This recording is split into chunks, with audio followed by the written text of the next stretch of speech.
You're listening to Give God 90, where we're not afraid of the tough biblical questions, because we will dig through the language, the culture, and the history to find the truth revealed in the words of our Creator.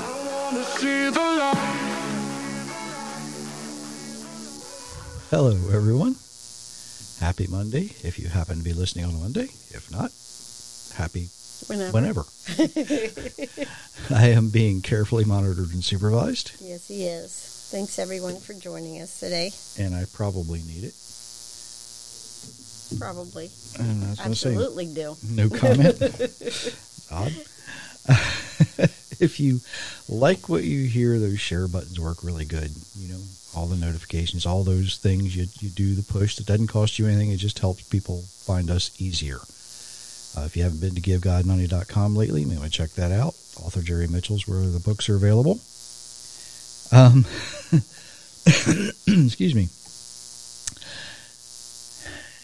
You know, I like to take the questions I get from time to time and put things together in such a way that it gets to the heart of the question, right? And maybe sometimes the question shouldn't be the question we're asking.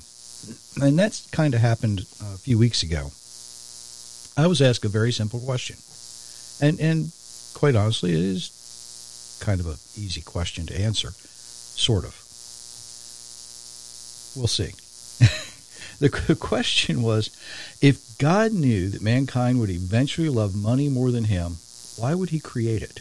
Why would he instill an economy that would cause us grief between us and him, right?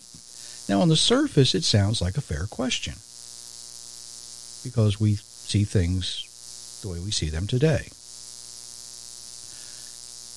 So if we try to answer that question without knowing why an economy was created to begin with, we're only going to be able to guess at the answer from a philosophical viewpoint.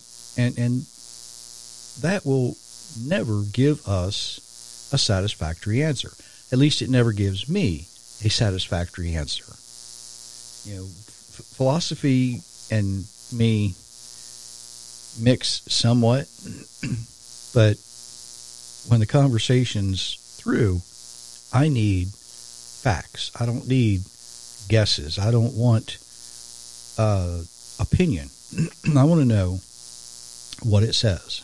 So, the Hebrew word for the day is Strong's number H2091, Zahab, which is translated as gold. Okay? We see that for the first time in the Bible. It comes up in Genesis 2:11, and it's very quickly followed by verse 12. Used together, it describes the first of the rivers that flow from a single source.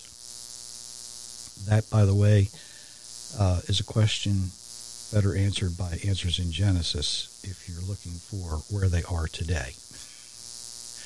A lot of people want to talk about Iraq and the Middle East, and quite honestly, it doesn't fit. All right? But they can answer that question better than I can. So I'm going to start in verse 11 and 12. It says, a river flowed out of Eden to water the garden. And from there it branched into 4 headwaters. The name of the first river is Pishon. It winds through the whole land of Havilah where there is gold. And the gold of that land is pure. And bdellium and onyx are found there. the word, I hesitated on the word wind because that's not a good description. It basically surrounded the land and then flowed where the four rivers were to meet, or were to branch out from. Why was it important for Moses to write that the gold in that land was pure? Gold should be gold, right? Not back then, apparently. According to Umberto Cassuto, who published his first commentary on Genesis from Adam to Noah in 1944, still available today, it was just reprinted about 10 years ago. There were myths and legends among some of the people who left the plains of Shinar, and those myths and legends mention trees that produce fruit of gold. So Moses makes sure he contradicts this. He's setting the story straight here. He says, the gold of that land was pure. It was a precious metal. There was nothing, there were no trees that produced golden fruit. It just didn't happen.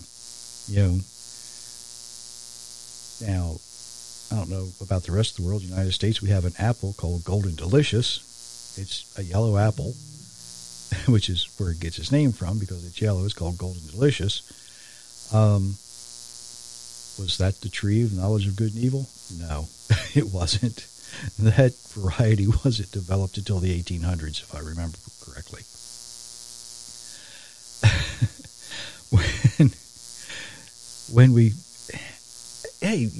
I'm getting looks over here, and if I had to look this stuff up, I'm going to pass it along, all right? When we look at the letters that make up the word gold in Hebrew, what we see is somewhat surprising, really. The letters themselves define the word as nourishing the spirit of the family or the spirit of the house. In other words, it's used as a provision. And while provisions can mean food, provisions can also mean useful tools. When you're getting ready to go somewhere, maybe you're going on a hike, you take along certain provisions. You might take a candy bar. You probably should take a compass, right? Those are provisions. But right away, we see that the original intent for gold is to be used as a useful tool. It could be used for trade. It was highly sought after, right? People wanted it because you could also use it, beat it down into something very thin. You could overlay wooden objects to help prevent their deterioration. It was a very useful soft metal. And it actually grew in value ever since. But because it was highly sought after for its many uses, it actually became like currency for trade as well. Okay? And you think about it. Why would you trade just a common rock for a common rock? It just didn't make sense. You wanted something that was a little more rare, a little more hard to come by. Right? You wanted something of that people agreed held a certain value. The other things that were mentioned were bdellium and onyx. If you're wondering what they are, bdellium is a fragrant resin. It's similar to myrrh. It was highly valued in ancient times for its aromatic properties, and probably had some healing properties as well. Onyx, a rare gemstone that was highly sought after, it was even used on the breastplate of the high priest. That's how important it was. The mention of these specific items, what it tells us is that people who had access to them would be considered important and maybe even wealthy. Now, after the flood, gold actually remained an important commodity for trade, but it wasn't the only thing that was used in trade or barter situations, right? If you want to read this passage, I think it gives us a little insight. So Abram went into Egypt. The people of Egypt saw that Sarai was very beautiful. Some of the Egyptians' officers saw her also. They told the king of Egypt how beautiful she was. They took her to the king's palace. The king was kind to Abram because he thought Abram was Sarai's brother. He gave Abram sheep, cattle, male and female donkeys. Abram also was given male and female servants and camels. But the Lord sent terrible disease on the king and all his house. This was because of Abram's wife Sarai. So the king sent for Abram. The king said, "What have you done to me? Why didn't you tell me Sarai was your wife? Why did you say she is my sister?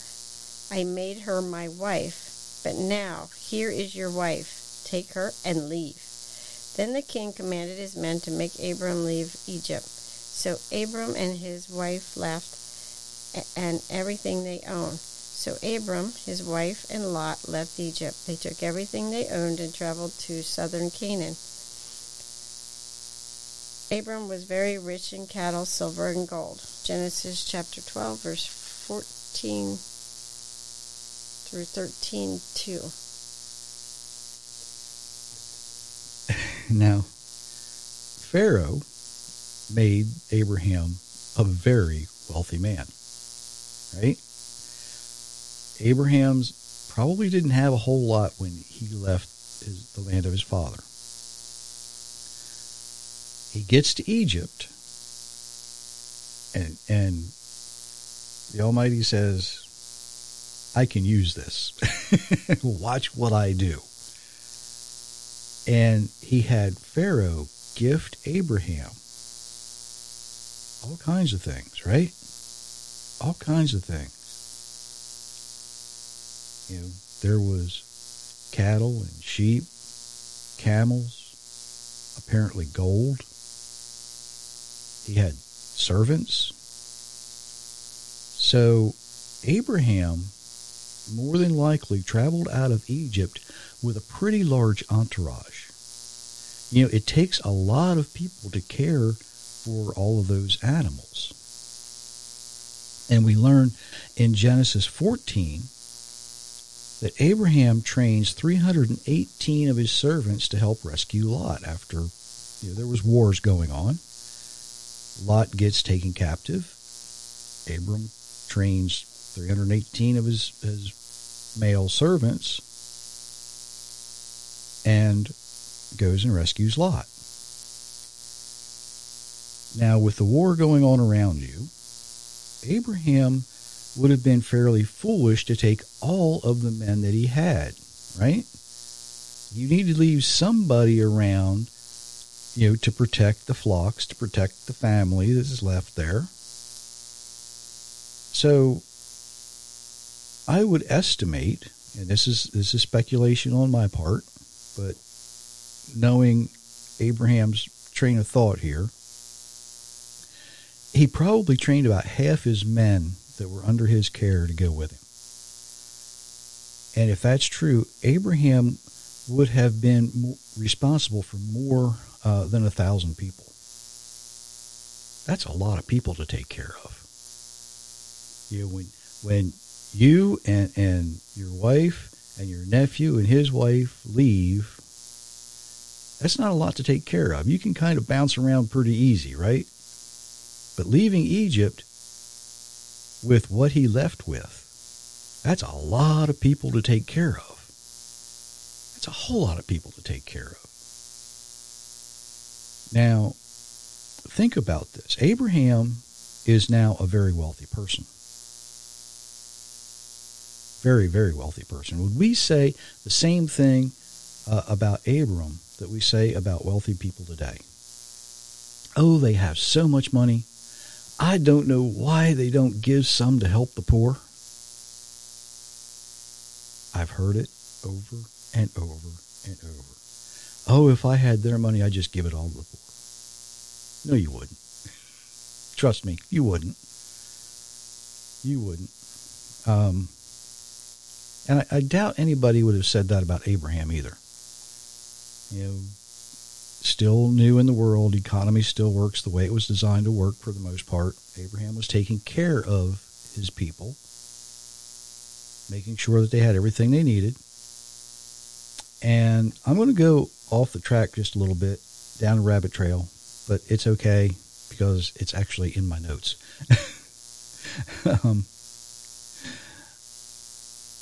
We know a lot of people, and we've heard them say things over the years. Oh, if I had their money, I'd do this, I'd do that, I'd do something else. Well, the problem is we see the surface. If you see people on television, if you read about people you think are very, very rich, and yeah, you can think about Elon Musk and Bill Gates and Soros and Bezos and all of those folks. But I'm thinking more about the people, with more than, in today's economy, probably more than $10 million in the bank. Or at least that's their value. That's everything they own. If you look at those folks in the world today, they didn't just pull that wealth out of thin air. Abraham kind of did. Right? It was given to him.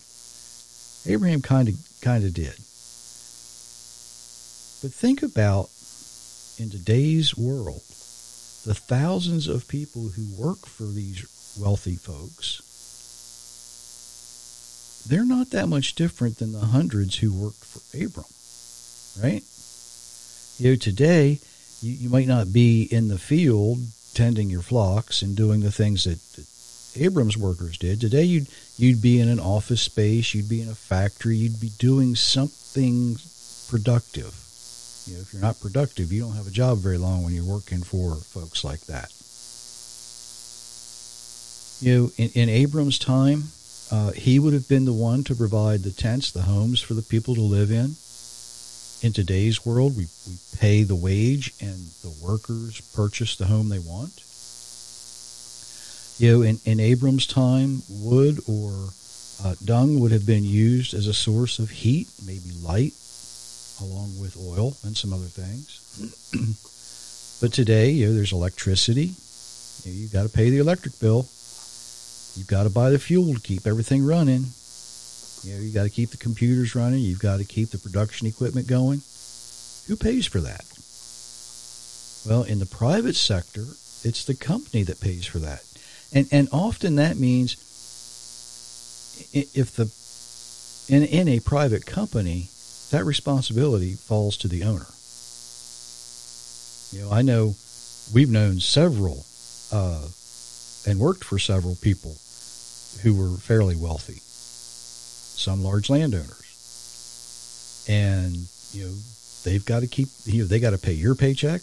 They got to make sure that everything they have is running properly. It takes money. It takes a lot of money. You don't realize sometimes how much money it takes to run a business. Now, I'm not going to get into the way that some companies use the mechanics of corporations and the corporate laws and how they skirt some legal loopholes. But I hope you get the idea that not everyone who appears very, very rich has the liquid assets to give away. Now, I realize that some folks who are very, very, very rich, and they have the big yachts, they have the other things, and, okay, how'd that happen? Well, some people are only rich in things like shares of stock that they can't sell, right? We're going to give you these shares of stock, but you can't sell them. You can collect the dividends, but what they'll do is they will leverage that value into loans for the tangible assets that they have. done going down that rabbit trail for a minute. I just want you to know that not everybody you see that you think is very, very, very, it wouldn't be any trouble for them to write a $10 million check. Yeah, it probably would be. It probably would be.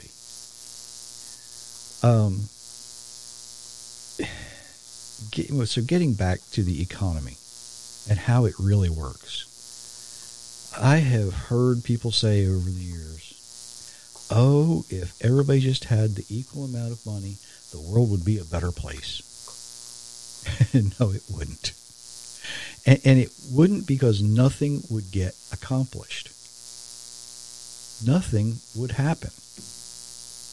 Now think about it this way. If the entire economy of the world collapsed right now, and everybody would have the same amount of money, right? It would be zero.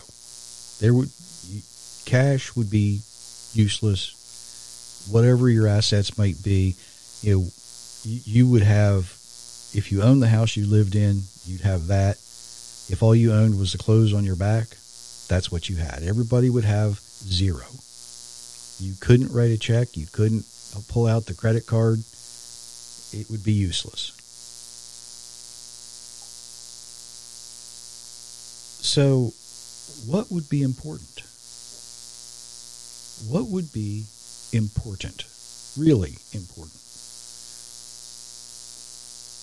Well, what might be important to you might not be as important to a neighbor, right?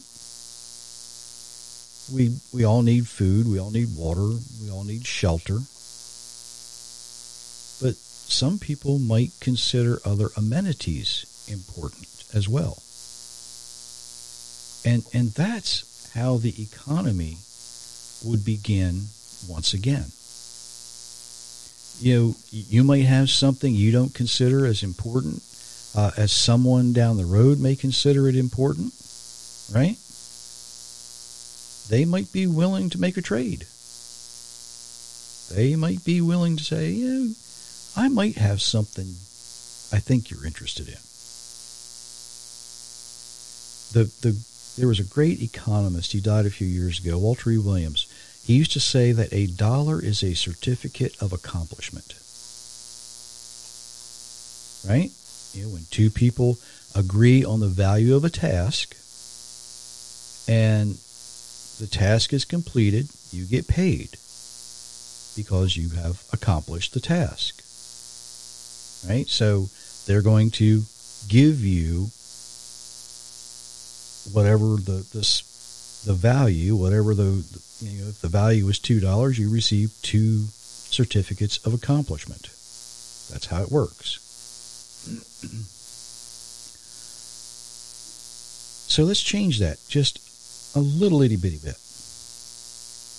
If you somehow acquire by legitimate means, right? You didn't go steal it.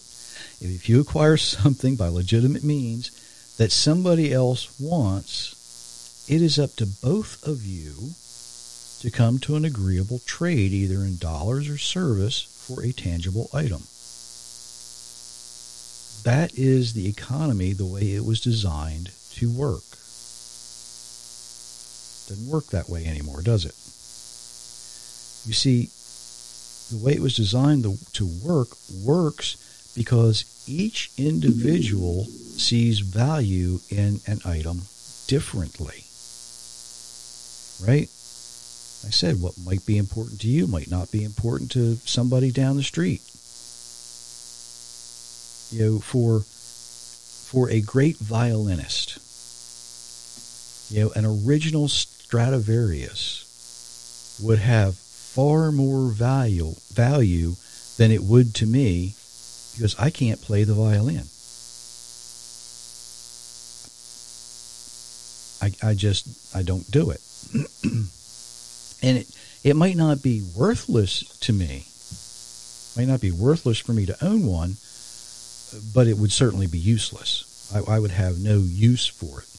I've had things in the past that I felt was valuable, right?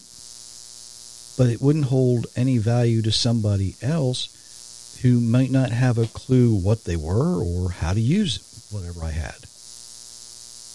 Gold is a different story, because gold was considered valuable in Genesis, and it has held its value since creation. So has precious stones, and even the herbs that we use for medicine today. In the world today, though, there is a movement to try and obscure those things. The things that were spoken of in Genesis, some people are trying to make them obscure and almost obsolete. We have synthetic pharmaceuticals that attempt to replace the natural herbal remedies that we used to use in the past. The problem is that oftentimes these synthetic pharmaceuticals come with a very long list of very negative side effects.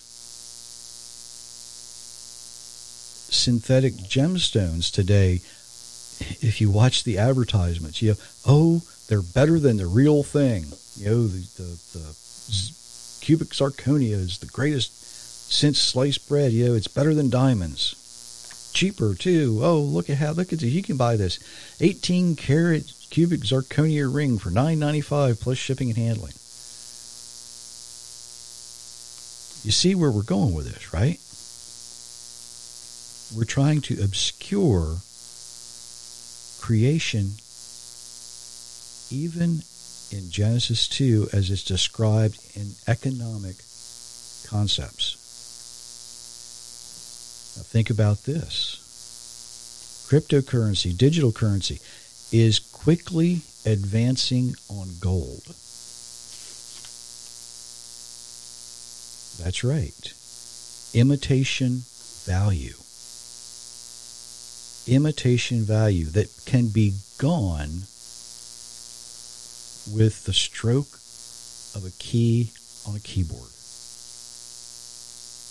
Mankind is allowing our own man-made economy to replace the designed economy of the Creator. Now that might make you wonder if we're any better than Satan himself, right? Because we're doing it. We're the ones allowing it. Now, hopefully, you realize how important having an economy that is designed by our Creator is far, far more advantageous than having one that is designed by mankind. And hopefully, you can see the value in maintaining the Creator's economy, because it is the one that allows us to treat each other fairly. Maybe not equally, but fairly. And when I was putting these notes together, I was thinking about the people I've talked to that have come back from the Middle East. And some of them come back and say, it was great. I had a great time, but I just don't like haggling over prices. Well, what they didn't understand is that is the way we are designed to buy and sell. Right? Because that is the way the Creators designed our economy. Just because a loaf of bread may not be as valuable to you as it is to the baker, you need to come to an agreement on price. And I know, talking about a loaf of bread, but I haven't been there, but I've watched the videos of people in the Middle East who haggle over things like a loaf of bread. A lot of times, usually when the tourists go, it's over trinkets. But it's over a loaf of bread. Something as simple as something to eat. Yes, you place a value on it, but so does the one who made it.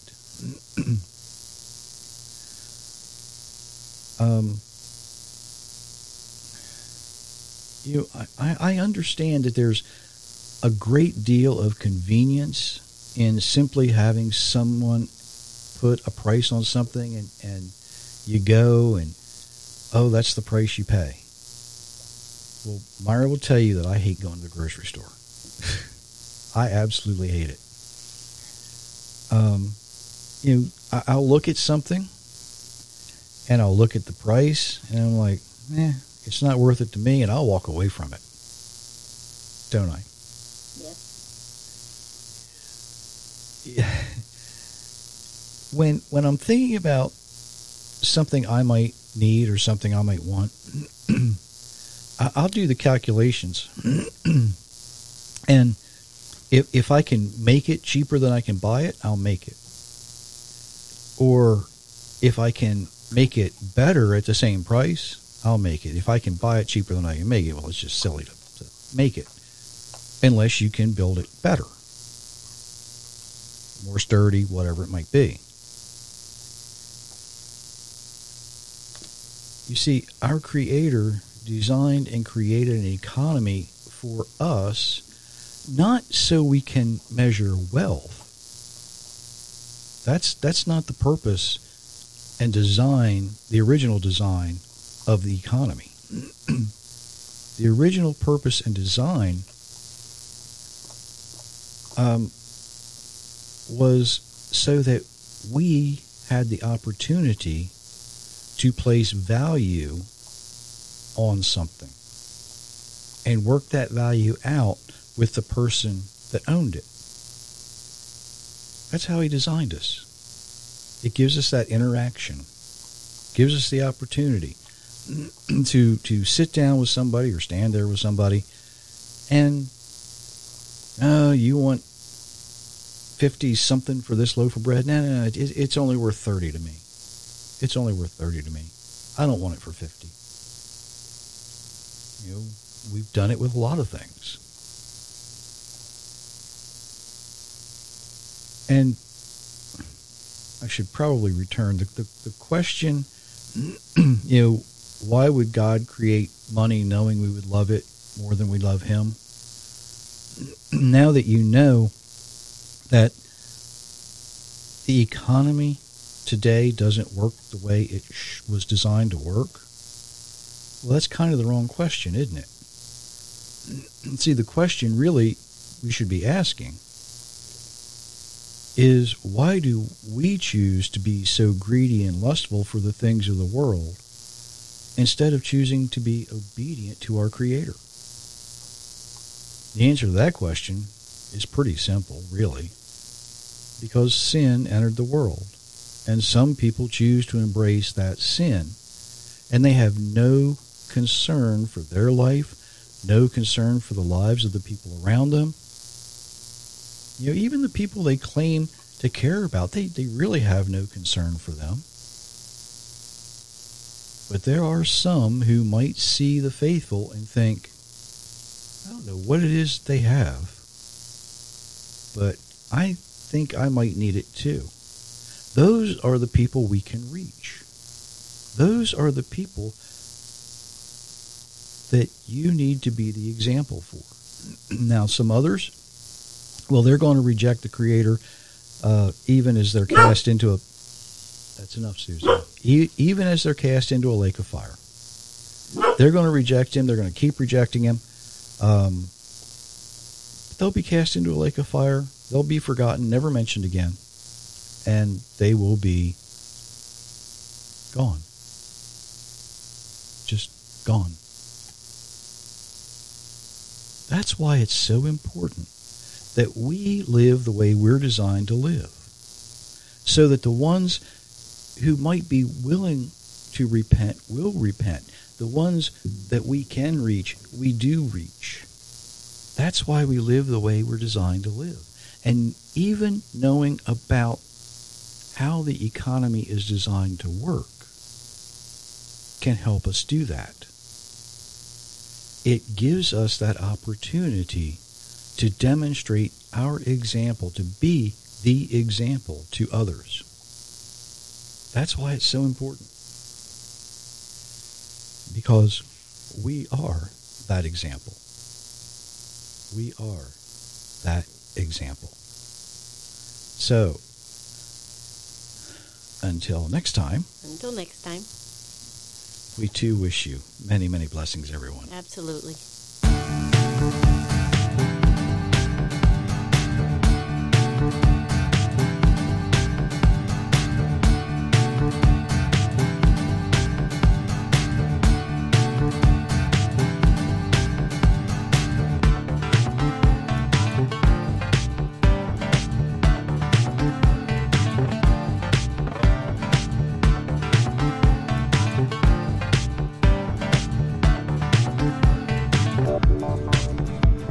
Thank you.